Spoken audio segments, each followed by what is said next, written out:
Bismillahirrahmanirrahim. Assalamualaikum warahmatullahi wabarakatuh. Innal hamdalillah nahmaduhu wa nasta'inuhu wa nastaghfiruh wa na'udzu billahi min shururi anfusina wa min sayyiati a'malina. Man yahdihillahu fala mudilla lahu wa man yudlilhu fala hadiya lahu. Asyhadu an la ilaha illallah wahdahu la syarika lahu wa asyhadu anna Muhammadan abduhu wa rasuluhu sallallahu alaihi wa ala alihi wa ashabihi wa man istanna bi sunnatihi wa ihtada bi hadihi ila yaumiddin. Qala rabbuna tabaraka wa ta'ala ya ayyuhalladzina amanu taqullaha haqqa tuqatih wa la tamutunna illa wa antum muslimun. Wa qala tabaraka wa ta'ala ya ayyuhalladzina amanu taqullaha wa qulu qawlan sadida yuslih lakum a'malakum wa yaghfir lakum dhunubakum wa man yuti'illaha wa rasulahu faqad faza fawzan 'azima. Fa inna asdaqal hadithi kitabullah wa khairal hadi hadi nabiyina Muhammadin sallallahu alaihi wasallam. Syarrul umuri muhdatsatuha fa inna kulla muhdatsatin bid'ah wa kulla bid'atin dhalalah wa kulla dhalalatin finnar. Amma ba'du, ma'asyiral muslimin yang dimuliakan Allah Subhanahu wa taala. Alhamdulillah kita senantiasa bersyukur, memuja dan memuji Allah Subhanahu wa taala atas segala nikmat dan rahmat yang Allah Subhanahu wa taala berikan kepada kita. Salawat dan salam semoga selalu tercurahkan kepada Nabi kita yang mulia Muhammad sallallahu alaihi wasallam, kepada para keluarga, para sahabatnya, dan kepada seluruh umatnya yang selalu berada di atas petunjuknya sampai di hari kiamat nanti. Semoga salawat dan salam selalu tercurahkan untuk mereka. Jemaah yang dimuliakan Allah Subhanahu wa taala, alhamdulillah pada malam hari ini kita masih diberikan kesempatan oleh Allah Subhanahu wa taala untuk melanjutkan pengajian kita dalam kitab Matan Abu Syuja. Kita sudah memulai di dalam bab kaitan dengan bab hukum-hukum warisan, hukum waris ya. Kita sudah membahas beberapa poin pada pertemuan yang sebelumnya. Yang akan kita bahas pada pertemuan kali ini adalah kaitan dengan salah satu daripada dua cara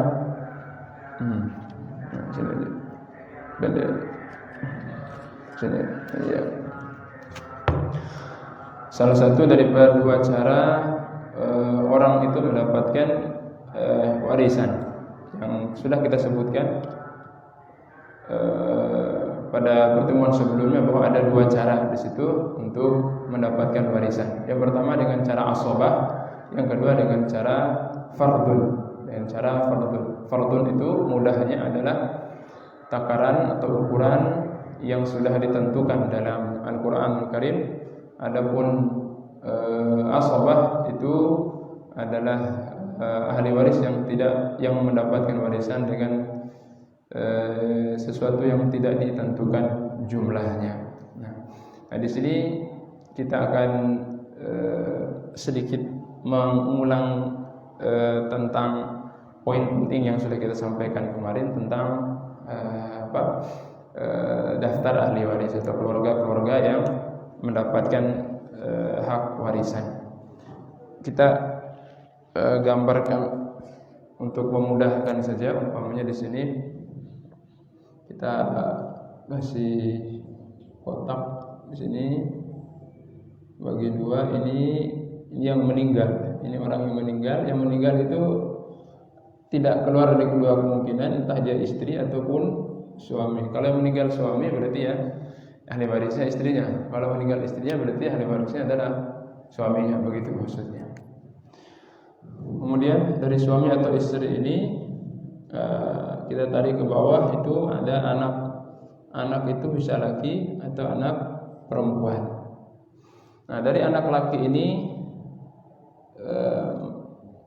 menurunkan ahli waris lagi cucu laki-laki atau cucu perempuan dan seterusnya. Dari cucu laki kalau dibuat seperti ini terus akan ke bawahnya. Tapi untuk memudahkan penghitungan, ulama hanya sampai pada tingkat kedua saja, anak dan cucu. Adapun ke bawahnya itu kebanyakan mungkin tidak ada gitu ya. Nah, kita sampai pada cucu saja. Adapun perempuan ini sudah tidak terputus di situ, sudah tidak mendapatkan bagian warisan. Kemudian yang ke atasnya juga kita tarik keluar di sini ada bapak dan ada ibu. Di atas bapak itu ada dua lagi, bapaknya bapak berarti apakah kakek, atau ibunya bapak berarti nenek. Di sini hanya satu saja, yaitu nenek. Nenek dari ibu, nenek dari jalur ibu. Nah, sampai di sini kira-kira gampang diingat. Ya, kalau dibuat bagan seperti ini gampang diingat. Kemudian samping kanannya ini adalah para saudara. Saudara kemarin ada 3 macamnya. Saudara kandung, saudara sebapak, dan saudara seibu. Saudara kandung yang lahir dari bapak dan ibu yang sama gitu. Saudara sebapak yang lahir dari ibu yang berbeda tapi satu bapaknya. Saudara seibu yang lahir dari ibu yang sama tapi beda bapaknya. Bisa dipahami di sini misalnya. Nah, saudara kandung yaitu ada laki, ada saudara kandung perempuan, saudara sebapak laki, saudara sebapak yang perempuan, saudara seibu yang laki, juga saudara seibu yang perempuan. Kalau kita rinci berdasarkan jenis kelaminnya. Kemudian yang selanjutnya yang menjadi ahli waris bagian daripada saudara adalah hanya anak laki-laki dari saudara laki-laki. Anak laki-laki dari saudara kandung laki-laki. Anak laki-laki dari saudara sebapak laki-laki. Ya. Adapun anak dari saudari perempuan itu tidak mendapatkan bagian karena jadi ahli waris itu tidak keluar dari keturunan perempuan, jadi keturunan laki-laki. Di sini ada saudara sebapak yang laki-laki, itu anak laki-lakinya masuk. Adapun di sini karena ini saudara seibu, sudah ada perempuan yang menghalangi di sini, ada ibu, maka di sini tidak Di sini tidak dapat. Anak-anak mereka tidak dapat terputus. Samping kirinya adalah paman-paman. Paman-pamannya. Ini paman kandung, ini paman sebapak. Ini sudah kita jelaskan istilah-istilah ini sebelumnya. Paman kandung dan paman sebapak. Paman kandung itu adalah saudara kandungnya bapak kita.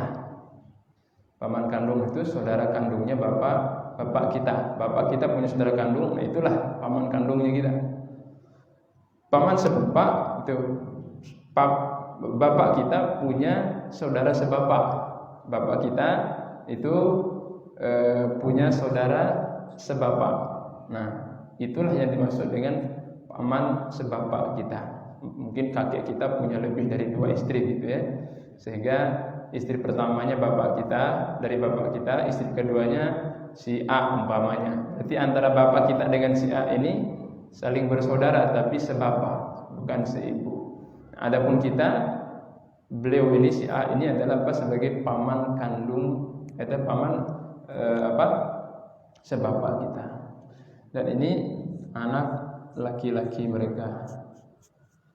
Nah ini adalah mereka ini adalah yang menjadi ahli waris. Selain daripada mereka maka bukan bagian daripada ahli waris. Nah, bisa dipahami insyaallah di sini. Nah, jadi kalau dibuat seperti ini mungkin agak gampang diingat. Ya.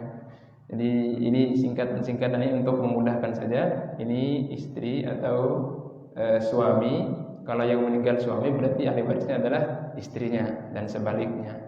Jadi kalau mereka berdua punya anak, yang dapat adalah anak laki dan perempuan. Kalau anaknya laki saja ya sudah cukup. Nah, dari situ kalau ada anaknya lagi berarti cucu laki-laki dan cucu perempuan dan seterusnya. Nah, ini sampai di sini kita bisa mungkin dipahami. Kemudian yang poin selanjutnya adalah kaitan dengan keberhakan siapa dari sekian ahli waris ini mana yang lebih berhak dari dari mereka. Nah, kemarin sudah beliau sebutkan tentang 5 kelompok yang tidak mungkin tidak dapat itu. Nah, itu anak, laki maupun perempuan, istri atau suami, bapak atau ibu, mereka itu tidak akan pernah tergugurkan, pasti dapat gitu. Nah, secara keberhakan itu kalau ada ahli waris yang paling dekat dengan si mayit, maka yang ahli waris yang jauh itu tidak dapat. Contohnya di sini umpamanya ahli waris masih memiliki anak, maka cucu tidak dapat karena terhalangi oleh anak. Atau umpamanya ada kakek, ada bapak, maka kakek tidak, kakek, nenek dan seterusnya itu tidak dapat karena kakek tidak dapat karena terhalangi oleh bapak. Kemudian yang paling kuat di sini adalah apa? Anak laki-laki yang pertama, yang kedua adalah bapak. Kalau mereka berdua ini ada atau salah satu dari mereka umpamanya, maka akan menggugurkan semua ini. Semua ini gugur, nggak dapat apa-apa. Semua saudara, semua paman tidak dapat. Kalau ada anak laki-laki atau bapak, apalagi ada dua-duanya gitu. Salah seorang dari antara mereka saja ada anak laki-laki, semua saudara itu tidak mendapatkan hak warisan. Atau tidak ada anak laki-lakinya, umpamanya dia meninggal dalam keadaan bujang, belum nikah, tapi bapaknya masih ada, semua saudara itu tersingkirkan. Apalagi yang lebih jauh dari saudara itu paman. Paman kan secara urutan peringkat itu kan lebih jauh daripada saudara. Peringkat pertama adalah ini, anak, orang tua, saudara, 3, ini yang 4 secara peringkat ya, prioritasnya. Peringkat pertama adalah anak, yang kedua orang tua, yang ketiga baru saudara, dan yang keempat baru paman. Karena dilihat dari kedekatan secara nasab ya memang urutannya seperti itu. Paman jelas lebih jauh daripada saudara. Yang paling dekat nasabnya adalah anak dan orang tua. Nah, itu mungkin poin-poin penting saja untuk kaitan dengan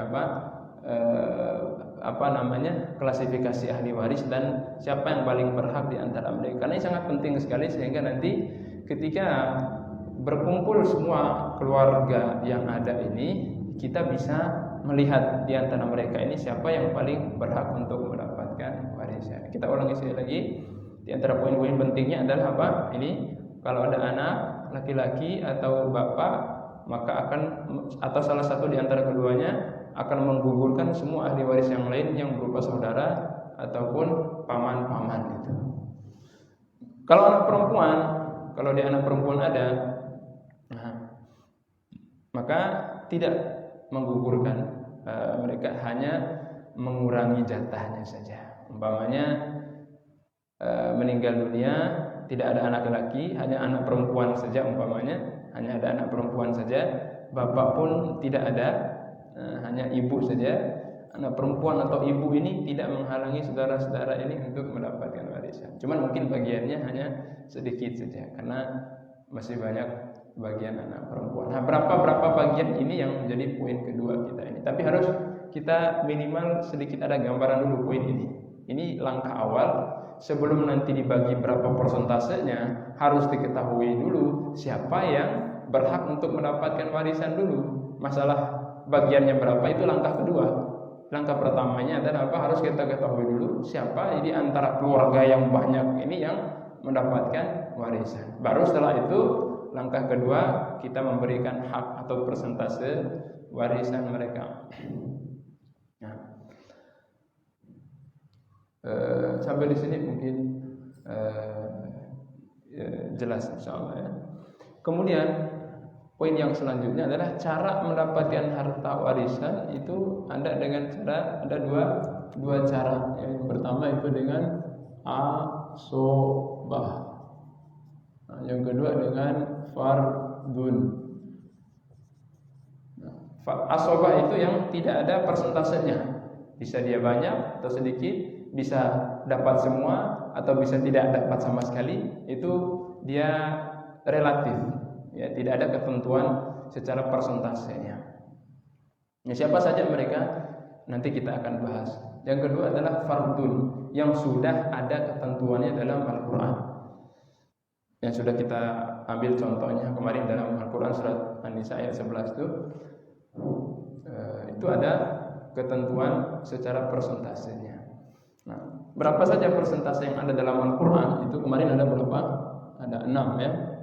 1/2, 1/4, dan 1/8. Kemudian 1/3, 1/6, dan 2/3. Nah, 6 bagian itu yang Allah Subhanahu wa taala jelaskan dalam Al-Qur'an Al-Karim. Nah, siapa yang mendapatkan 1/2, 1/4, 1/8 ini yang akan beliau jelaskan nanti insyaallah. Yang penting bagian warisan itu tidak keluar dari 6 bagian itu. 1/4 dan kelipatannya dan kelipatannya. 1/4, 1/6, 1/2, 1/4, 1/8, 1/3, 1/6, dan 2/3. Ya, kita untuk memudahkan penghitungan warisan itu biasanya kita mulai dari yang kedua dulu, fardun. Adapun ini kan nanti kalau ada sisa, mereka kalau semua ini sudah dapat baru dikasih ke asobah. Kalau ada sisa warisan mereka ini baru berhak. Kalau nggak ada sisanya, sudah diambil semua, sudah habis semua angka-angka ini, berarti asobah nggak dapat sama sekali. Nah, maka dalam proses pembagian warisan harus didahulukan dulu yang ini, yang sudah ada persentasenya. Mereka diberikan yang 1/2 ambil, yang 1/4 ambil, yang 1/6 ambil, yang 1/8 harus ambil. Masih ada nggak sisa? Oh masih ada berapa? Umpamanya sekian. Ya sudah, ini hak asobah. Masih ada sisa? Oh tidak ada, sudah habis semua, sudah dibagi-bagi di ashabul furud ini. Berarti apa? Asobah ya mohon maaf, ya tidak dapat apa-apa begitu. Karena harta warisannya sudah habis dibagi oleh ini ashabul furud istilahnya, yang mengambil warisan dengan fardun.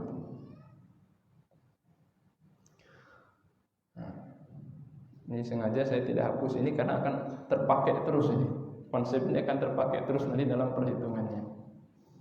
Kita mulai dari ashabul furud dulu. Yang pertama fardun yang pertama adalah 1/2 ya.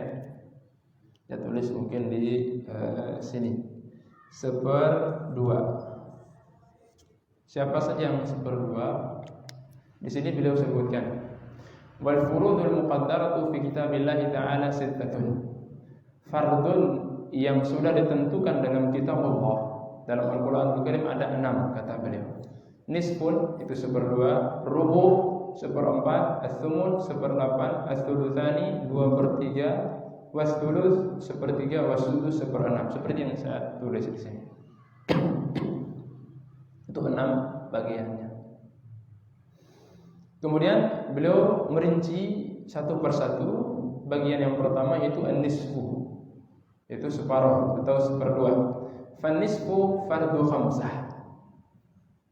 1/2 itu ada 5 orang yang mendapatkannya. Ya, 1/2 itu ada 5 jenis, bukan berarti harus berkumpul 5 orang. 5 jenis ahli waris yang mendapatkannya. Ya. Yang pertama al-bintu, kata beliau al-bintu. Anak yang pertama adalah anak perempuan. Yang pertama anak perempuan. Nah, itu yang mendapatkan apa? Yang mendapatkan warisan 1/2. Yaitu al-bintu, anak perempuan. Dengan catatan ya, dengan kriteria mungkin di sini tidak disebutkan oleh beliau secara detail ya, tapi enggak apa-apa kita tambahkan saja karena semua itu rinciannya ada dalam Al-Qur'an Al-Karim. Anak perempuan mendapatkan setengah. Catatan pertama apa? Kalau dia hanya 1 orang saja, sendiri. Kalau dia sendiri. Kemudian catatan yang kedua itu tidak ada anak laki-laki. Ya. Yang di atas sendiri maksudnya apa? Jumlahnya satu orang. Ya. Kalau jumlahnya 2 orang, ya berarti bukan setengah nanti, ada nanti 2/3 nanti insyaallah. Nah, syarat yang kedua tidak ada anak laki-laki. Kenapa? Kalau ada anak laki-laki, maka anak perempuan tidak mendapatkan setengah, tidak mendapatkan apa? 2/3 atau tidak mendapatkan dengan per, mereka langsung gabung menjadi asobah. Ya, nanti insya Allah akan kita bahas pada asobah. Jadi yang pertama yang mendapatkan setengah itu apa? Siapa?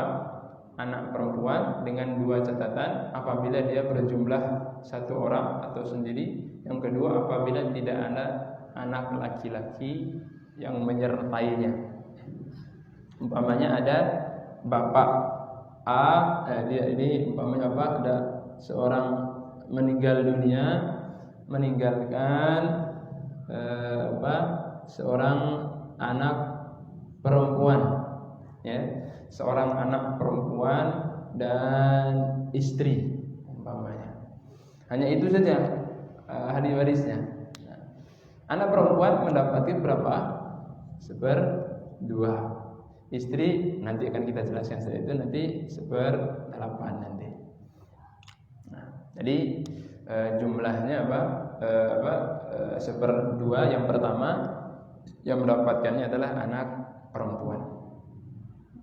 Insya Allah bisa dipahami sampai di sini, jelas insya Allah. Yang kedua kaitan dengan itu adalah cucu perempuan yang mendapatkan setengah juga, itu adalah cucu perempuan. Tentu cucu perempuan maksud di sini adalah dari jalur anak laki-laki gitu. Ya, dari jalur anak laki-laki yang ini. Karena kalau cucu perempuan dari ini sudah terputus kan. Nah, yang kedua adalah cucu perempuan. Itu dia dapat setengah. Kapan? Sama syaratnya seperti ini, tinggal ditambahkan 1 saja. Kalau tidak ada apa? Anak, tidak ada anak perempuan. Karena kalau ada anak perempuan, ya, kalau ada anak perempuan, maka dia tidak mendapatkan warisan karena sudah terhalang oleh yang lebih dekat. Kan tadi kita sudah bahas, kalau ada anak berarti cucu tidak dapat gitu. Baru masuk yang poin yang kedua, itu kalau dia jumlahnya 1 orang cucu gitu ya. 1, kemudian tidak ada cucu laki-laki juga yang menyertainya.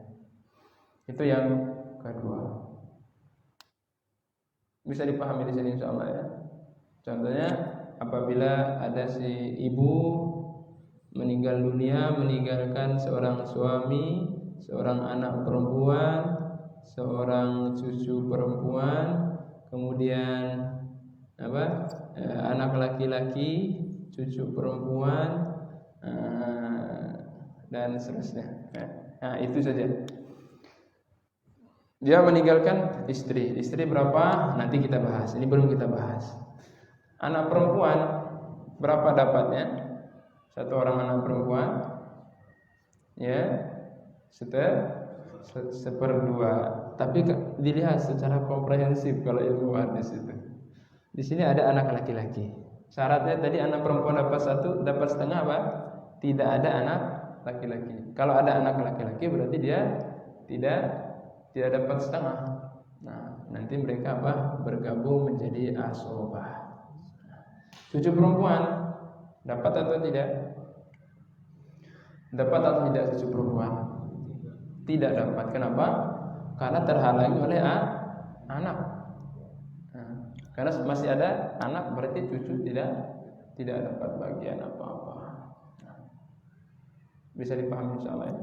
Nah, kemudian yang ketiga yang mendapatkan setengah adalah apa? Saudara perempuan. Saudara perempuan. Dengan beberapa catatan juga. Yang pertama jumlahnya 1. Yang pertama jumlahnya satu orang. Kalau jumlahnya 1 orang, maka dia mendapatkan setengah. Catatan kedua, kalau yang meninggal dunia ini tidak punya anak, tidak punya anak. Tidak ada anak, baik anak laki-laki maupun perempuan. Kenapa? Tadi sudah kita jelaskan tentang Tentang perankingan tadi. Kalau ada anak berarti Ini tidak gugur gitu ya. Itu syaratnya. Saudara secara ini akan dapat kalau apa? Tidak ada anak. Itu syaratnya.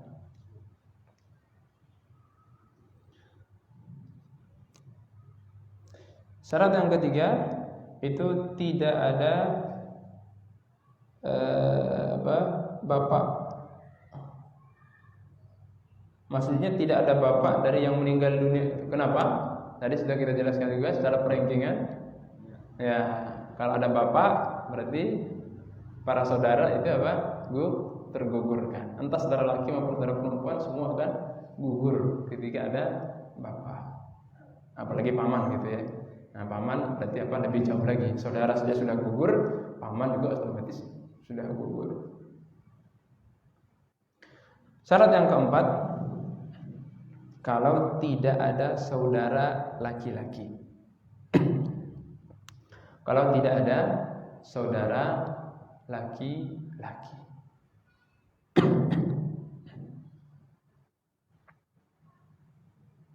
Kenapa? Karena jadi konsepnya kalau dalam ilmu waris, apabila bergabung antara ya anak laki dengan anak perempuan atau saudara laki-laki dengan saudara perempuan, itu mereka apa? Mereka tidak lagi pakai persentase, mereka berkumpul untuk mendapatkan apa? Bagian asabah. Jadi tidak dengan persentase. Memang awalnya kalau anak perempuan dia asalnya dia dapat setengah, tapi kalau ada anak laki-laki berubah lagi, ya berubah lagi. Ya, sistem pewarisannya dia tidak lagi mengambil angka setengah, tapi dia bergabung dengan saudara-saudara laki-lakinya, bergabung mengambil semua sisa harta warisan bersama saudara laki-lakinya, bersama anak laki-laki, tapi dia mendapatkan anak laki-laki 2 bagian dan dia anak perempuan. Nah, ini 3 syarat ya, atau 4 syarat. Bisa dipahami insyaallah? Bagaimana? Ya? Nanti kita latihan sama.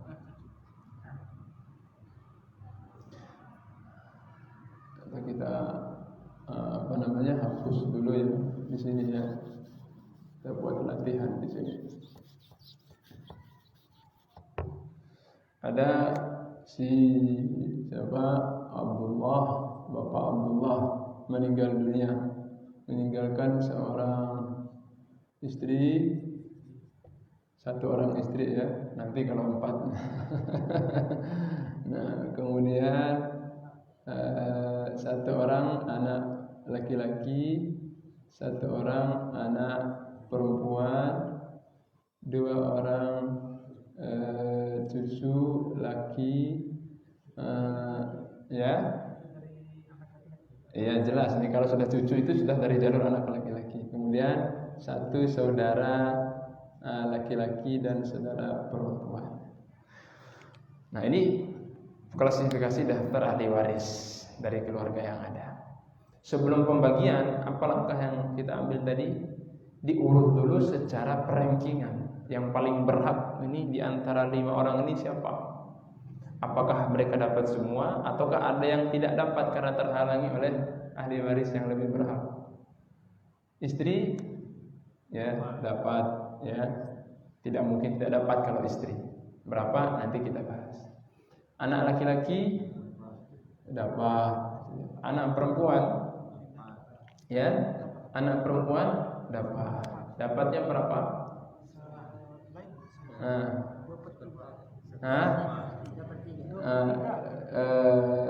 Belum kita bahas yang 2/3. Dia asalnya dapatnya tadi setengah kalau 1 kan. Tapi karena ada anak laki-laki dia berkumpul mendapatkan sisa harta atau dengan istilah asabah. Bisa dipahami di sini ya? Cucu coret, kenapa? Karena ada anak. Saudara laki maupun perempuan dapat atau tidak? Tidak. Kenapa? Karena masih ada anak laki-laki. Nah, disitulah kita akan jelas. Oh, ini enggak dapat. Oh, ini dapat seberapa? Sekian dan sekian. Bisa dipahami insyaallah ya? Nah, Lanjut pada poin yang keempat. Pada poin yang keempat, tadi kan yang dapat setengah itu ada 5 jenis orang tadi ya. Yang keempat, ini 1, 2, 3. Yang keempat adalah apa? Saudari perempuan. Kalau ini maksudnya apa tadi? Saudari perempuan kandung ya. Ini saudari perempuan sebapak. Saya kasih kode SPB. Nah, maksudnya saudari perempuan sebapak. Yang ini. Saudari perempuan sebapak. Syarat-syaratnya sama seperti saudara perempuan kandung ini, sama. Tinggal kita copy saja di sini, kita bawa ke sini. Tinggal tambahkan 1, yaitu apa? Tidak ada saudara laki-laki sebapak. Kenapa kaidahnya tadi? Kalau ada anak laki-laki atau anak perempuan bergabung, maka sudah tidak lagi pakai per ya. Pakai sistem apa tadi? Asobah. Sama seperti saudara perempuan dengan saudara laki. Saudara perempuan kalau dia sendiri tadi apa? Dia dapat setengah. Tapi karena ada saudara laki-laki, tidak pakai per lagi, dia menjadi asobah. Maka syaratnya anak perempuan atau saudara perempuan baik kandung maupun sebapak, dia mendapatkan setengah dengan syarat tidak ada saudara laki-lakinya. Kalau ada saudara laki-laki berarti dia tidak pakai seper lagi, maka dia masuk sebagai asobah. Nah, nanti pembahasannya akan saling berkaitan. Kita bahas asobah, nanti akan kaitan lagi dengan ini. Insya Allah nanti akan saling sinkron nanti kaitan pembahasan.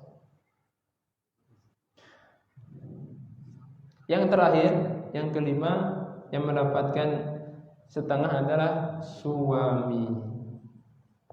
Suami luar biasa, setengah dari harta istrinya. Maka antum cari istri yang kaya. Cari janda kaya. Nah, tapi kan kita nggak tahu siapa yang meninggal duluan. Bisa jadi antum yang meninggal duluan. Nah, antum meninggal dunia duluan, istrinya yang rugi. Antum meninggal miskin, gak punya harta.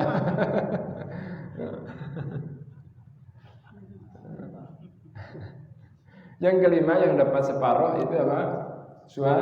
Suami, dengan satu catatan saja. Kalau istrinya yang meninggal dunia itu, kalau suami berarti kan otomatis yang meninggal pasti istrinya gitu ya. Itu tidak ada anaknya. Syaratnya suami mendapatkan separuh itu kalau istri yang meninggal dunia tersebut tidak ada anak. Baik anak dari suaminya yang ini atau anak dari suami-suami yang sebelumnya. Paham maksudnya di sini ya? Nah, umpamanya ada seorang ibu namanya ya siapalah, Asma gitu ya.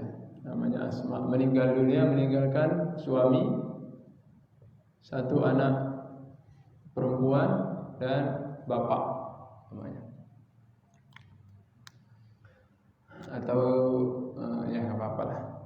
Meninggalkan suami, satu anak perempuan dan bapak. Siapa di antara mereka ini yang dapat? Ya, suami dapat atau tidak? Dapat. Ya, anak perempuan dapat, bapak dapat. Nah, mereka ini masuk pada daftar orang yang tidak mungkin tidak dapat kemarin itu. Ya, dapat. Nah, suami di sini berapa bagiannya? Ya, tadi kita sebutkan berapa tadi? Setengah, tapi tidak, karena tidak memenuhi syarat. Kapan dia dapat setengah? Kalau tidak ada anak. Ini ada anak, berarti dia tidak dapat setengah. Nanti kita dapat, ya, nanti dia dapat seperempat nanti. Nah, anak perempuan dapatnya berapa? Setengah. Ya, suami dapatnya berapa? Seperempat. Loh kan tadi setengah katanya. Iya, dengan syarat setengah tadi, dengan syarat apa? Tidak ada anak. Ini ada anak nih, ada anak perempuan dari ibu Asma ini punya anak perempuan. Ya, berarti si suami yang dia seharusnya dapatnya setengah, dia jadi berpulang karena diambil sebagian jatahnya oleh si anak. Begitu maksudnya. Anak perempuan dapatnya setengah. Karena memenuhi syarat tadi ya. Nah, jumlahnya 1, tidak ada anak laki-laki dan seterusnya. Bapak mendapatkan sisa. Nanti asobah istilahnya. Bisa dipahami di sini sama ya. Nah, ini 5 orang yang mendapatkan setengah. Ya, 5 orang yang mendapatkan setengah tadi. Nah, sampai di sini kira-kira jelas insyaallah. Kita ambil contoh lagi biar mungkin lebih mantap pemahamannya. Ada Ibu Tuti umpamanya ya. Mohon maaf kalau ada kesamaan nama gitu ya. Bukan bermaksud menyinggung. Tuti meninggalkan seorang suami, kemudian satu orang saudara perempuan, kemudian seorang bapak.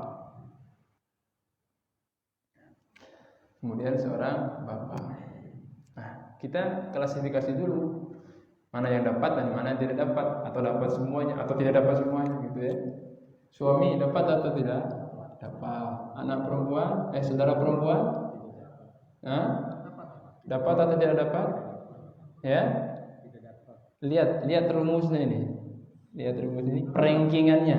1, 2 rankingannya, 3 ranking itu kan urutan juara.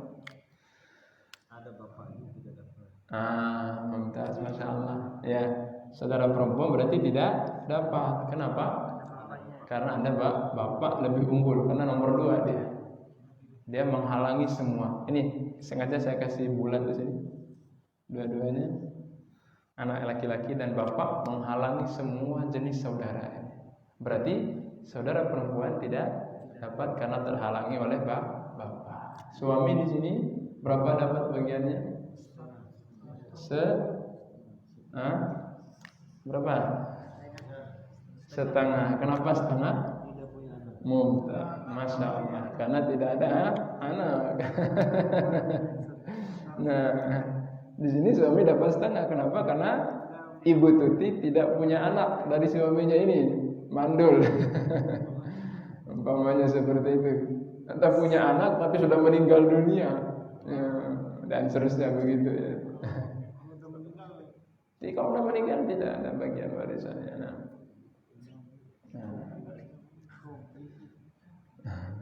Jadi syaratnya kalau dia tidak punya anak, atau umpamanya Ibu Tuti dia menikah dengan si suami ini dalam status janda. Dia pernah menikah dengan si A sebelumnya, melahirkan seorang anak perempuan.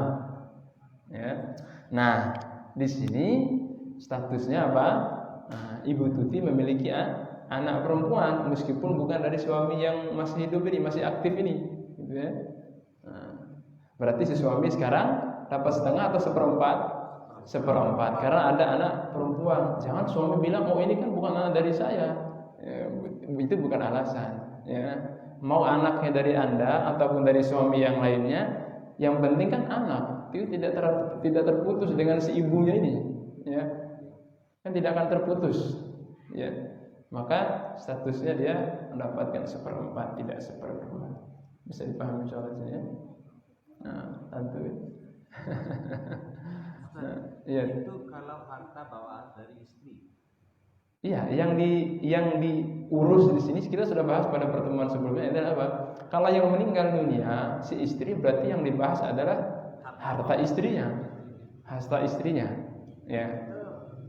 Harta istri dari bawaan dari orang tua. Entah dari manapun, yang penting itu statusnya adalah ada harta si istri.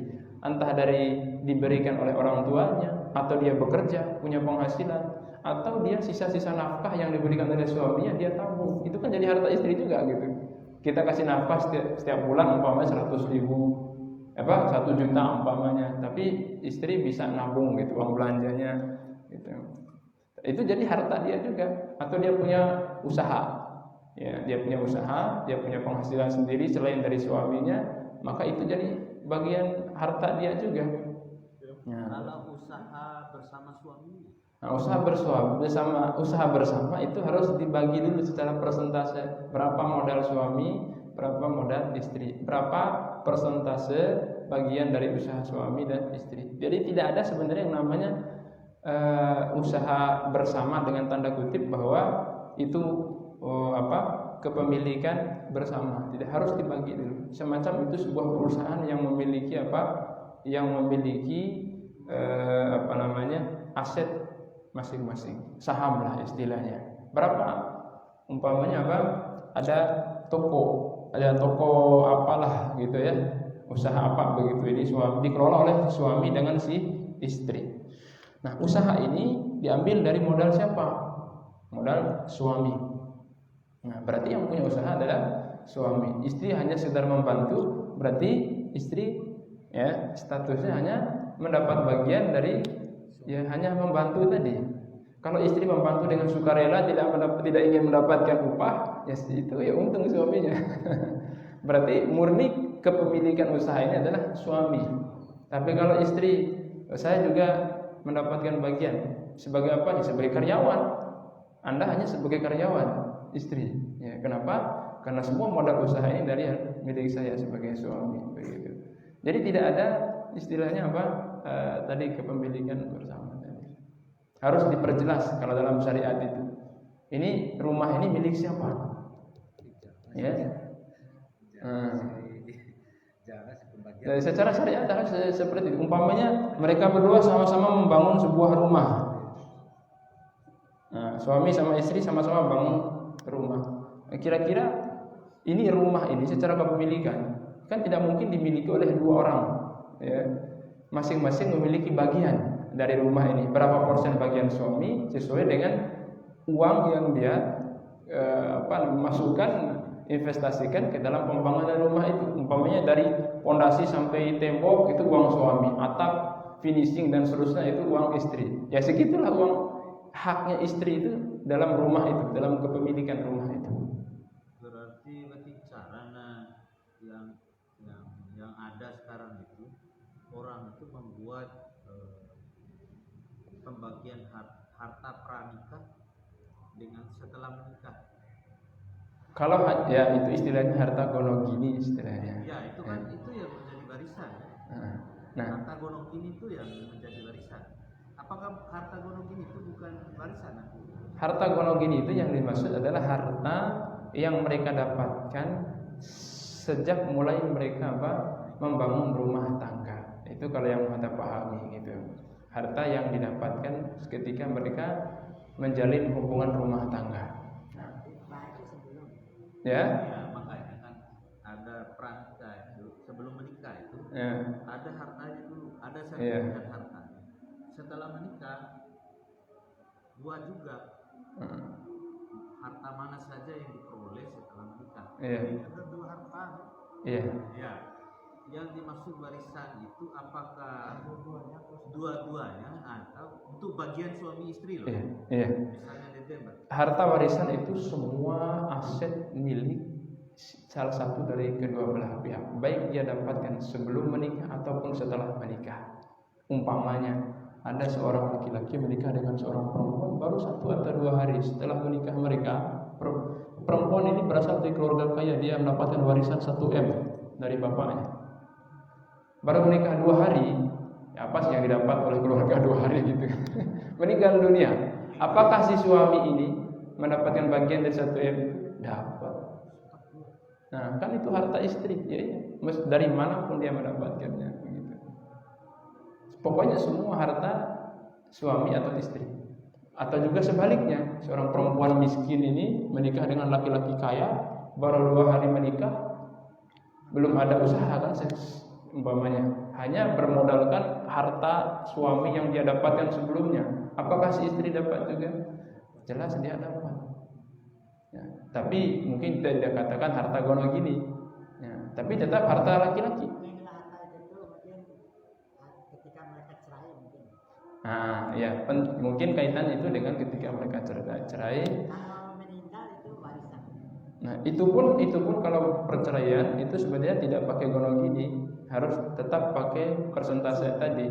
Nah, cuman kapan pakai sistem gonogini, para ulama menyebut kalau memang sudah bercampur sehingga tidak lagi bisa dipastikan berapa persentase bagian suami, berapa persentase bagian istri, pokoknya sudah campur aduk sehingga jalan tengahnya dibagi secara 50-50. Itu yang mungkin disebut harta gono.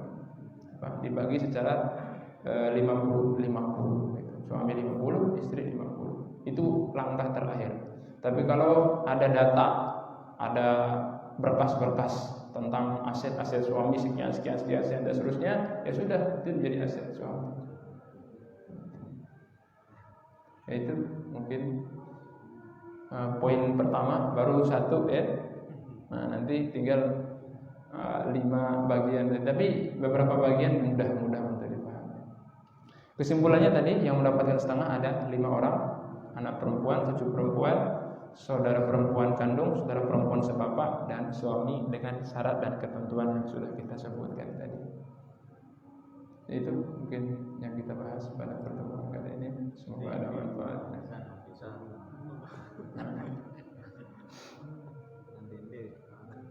Insyaallah.